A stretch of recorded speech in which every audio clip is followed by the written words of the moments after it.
Our CES 2025 coverage is made possible by Thermaltake, Azus, XPG, Havn, Lian Li, Cable Mod, and Bits Power. What's going on, guys? I'm Stu from GGF, and we are here at CES 2025 in our final video. Now, we are at the Pro Gamers Group. Now, you might be wondering, who are they? Well, they are the parent company for all these brands. They actually cover more brands, but these are the main ones they focus on in the US market. So companies like Havn, Ducky, Endgame Gear, noblechairs, Thunder X3, APNX, Aerocool, Nitro Concepts, and Streamplify. So you may have noticed at the intro of our video where we cover our sponsors, we have Havn. We have a build here which we did in our Havn review chassis, so we'll have a look at that a bit later. So what we're going to do, we're just going to go around the room covering most of these products from these brands. And when it comes to the fine details, things like these chairs, I don't know all the ins and outs.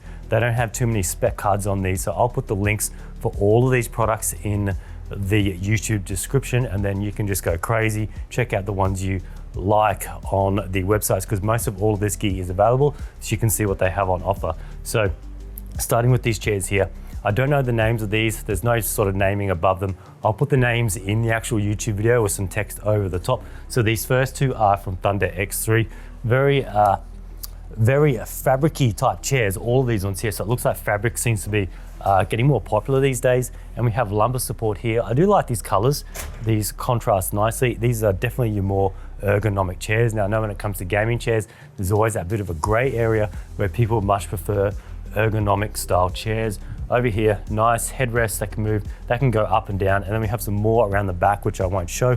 Moving on to this one, this is noblechairs' latest chair. Very interesting. I did see in this one, I'll get some B-roll, that this armrest can like flip around. It's for like consolers, there we go. So if you like consolers and you're not really consolers or use like a handheld gaming console, these different type of angles work well when you are holding, say, like a handheld gaming machine or something like that. Now, I won't spend too long on those because there is quite a bit to cover, and I believe these will probably come in different colors as well. Moving over here. Now, I was really hoping Havn had something else to showcase here at CES 2025. So at the moment, they just have their standard HS420. This is the vGPU model. I think all the ones, there's 3 other builds here, then there's mine. Mine's the only one that is not using the vGPU model. You might be wondering, well, what's that? That's the specific model of this chassis that mounts the vertical, or mounts your GPU vertically like this. It sticks it up in the middle of the chassis, has this really crazy, interesting air duct. So basically, if you followed my review, air goes in, it shoots off the glass, and this duct stops it from going up sort of behind the GPU, between the motherboard. It sort of catches any air that's going to escape, and it redirects it off the side panel. It goes straight into your GPU. This one here is by KingMod Systems. Not sure who they are, but it's a sweet build.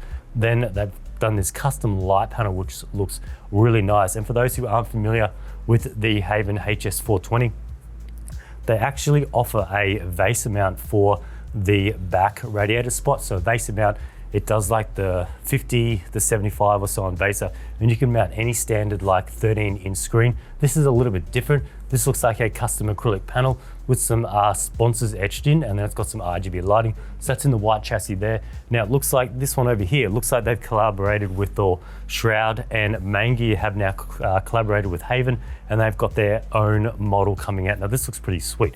And now you can see that screen over there. That's not doing much at the moment, but you could put anything on there. That's just probably hooking back into the GPU with the HDMI cables. You could put like a stream, you could put YouTube videos, and then of course we got the Shroud Blue, and then there's just some more aesthetics. You can't really see, there's a bit of etching done in the glass and some etching done on that glass duct as well. Now as we move around, might be a little bit dark over here. Now this is from Nitro Concepts. I don't know too much about racing sims, but you have the full setup here, the steering wheel, the bucket seat and the kit. I think what Nitro Concepts are doing is the frame and then the seat, but pretty nice looking setup there, and I'll put the link for this in the description as well. And then we have the third HS420 build over here.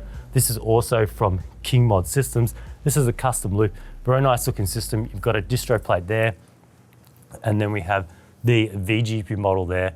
with everything lined up nicely. Sweet looking build with a purple theme. Might be hard to get that on film. I'll get some B-roll. Purple is very hard to film. Normally it comes out very white, but I'll try and get that on film for you guys. All right, now moving over here, it might be a bit noisy in this cabinet. These fans are flat out. So over here we have some all-in-one coolers from APNX. I don't know if you guys can even see this one down the bottom. This is the LCI-D 360. Now the main thing about this one is the screen can actually articulate. It's on like a ball joint. So I can just rotate that any way I like.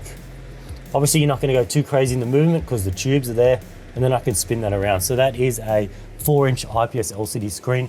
It's not an Acertech pump. It's done by a different company. So hopefully when I put the link in the description, you can see who actually does that. And then you just get the RGB fans, and it looks like they are daisy chainable fans, which is always nice to see. I can't really see any cables, especially with all-in-one coolers. Daisy chainable fan does clean up the area nicely. Now over here we have the Aerocool P300C. Now if you're not familiar with APNX, they are a relatively new company. They are owned, or the parent company is Aerocool. We've on Aerocool, geez, I remember growing up, Aerocool was around. They've had a lot of crazy designs. So APNX is the more higher quality brand of Aerocool. So it's good to see that we have these other companies branching out into different areas with different quality components. Now this is the Aerocool P300C. This is very hard for me to get into. I think when I get some B-roll, I'll actually take this out of here, because having a PC in this cabinet is going to be very hard for me to film and actually see inside it.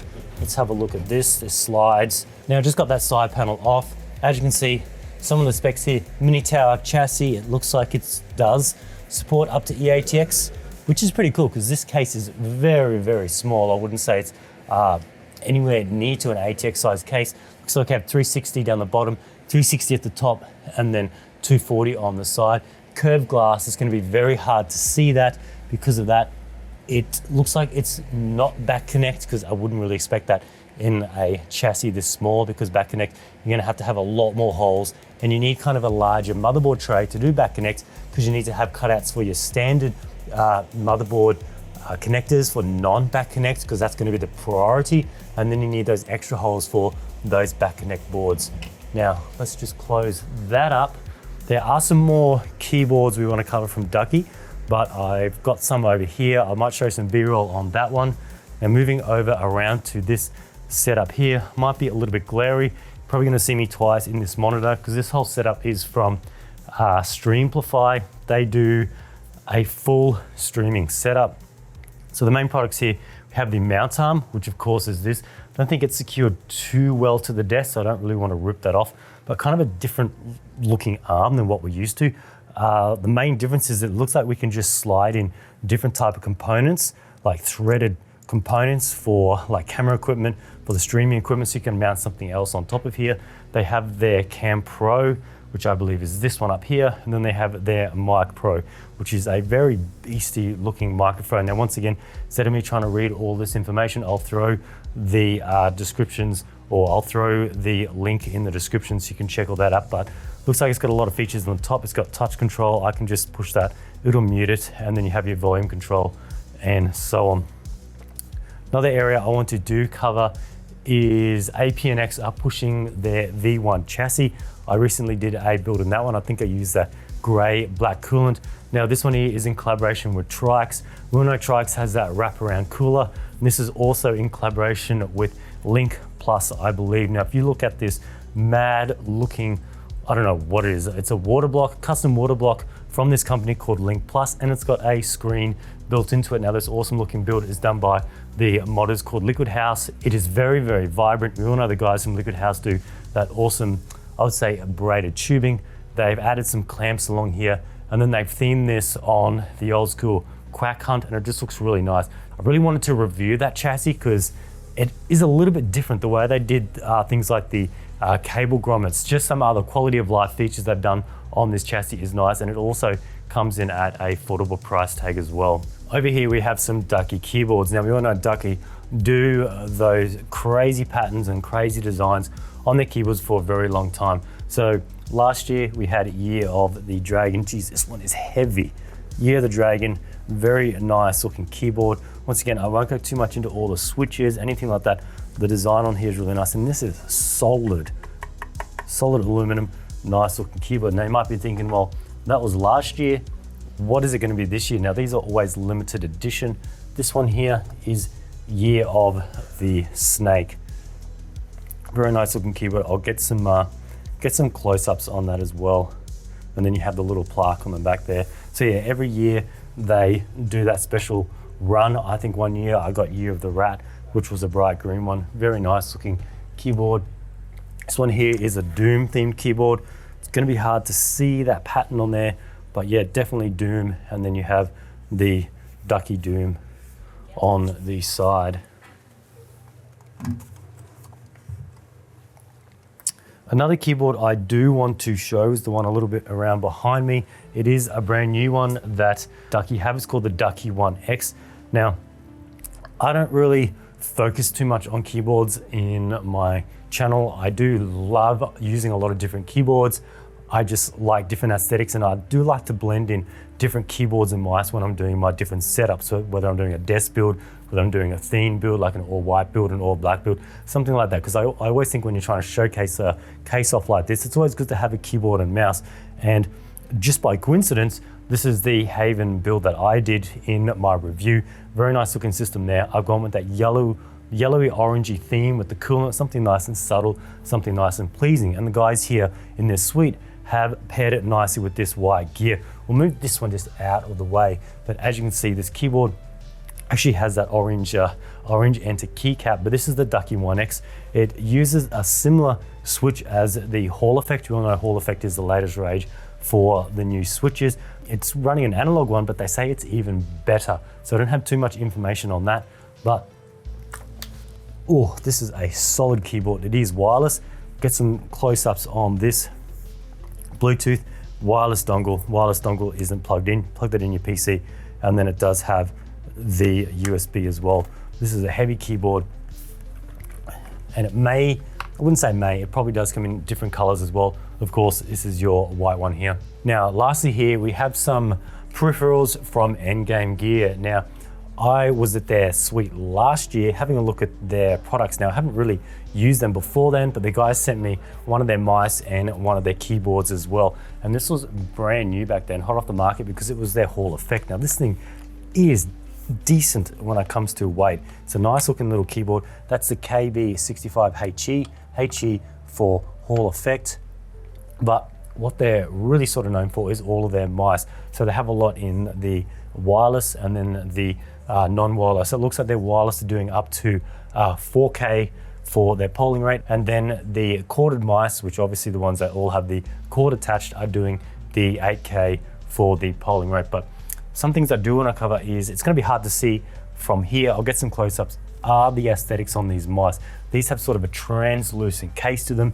Be interesting to see if these are plugged in, they kind of light up, but I'm really digging this purple. Now, as I said earlier with the Ducky gear, I don't really review mice, I don't really review keyboards, but I love using different peripherals, even things like headsets. Just when I do a full setup, I'm just thinking what I can do to try and blend in this mouse in a full setup, and then something like a keyboard as well. But another thing I noticed is with these mouse pads as well, the EMC and the EMB, I actually do use one of these permanently on my editing station. I completely forgot about that. It's something a little bit different when it comes to a mouse pad. I'm not sure what material it is. It's kind of a foam on the back. It's not like the traditional rubber. This foam, when it goes down, it actually sticks to your surface. I wouldn't say sticks as in you can't get it up, but it just gives you that suction. And then when you lift it, you kind of hear it slightly peeling off, and that does not move. So it doesn't get any wrinkles, it doesn't get anything, and it's got a really nice, fine sort of layer on the top. And yeah, I use that as my editing. I use that as my gaming PC mouse pad, and it's just a nice large mouse pad, and they come in a few different sizes as well. But anyway, I think that's it on the Pro Gamers group. We checked out all of that gear. Once again, I'll put those links in the description. But I want to thank you guys for watching. Like always, this is our final CES video. It has been a full-on week. I do want to thank these guys for supporting my channel, supporting our coverage, and we'll see you in the next one.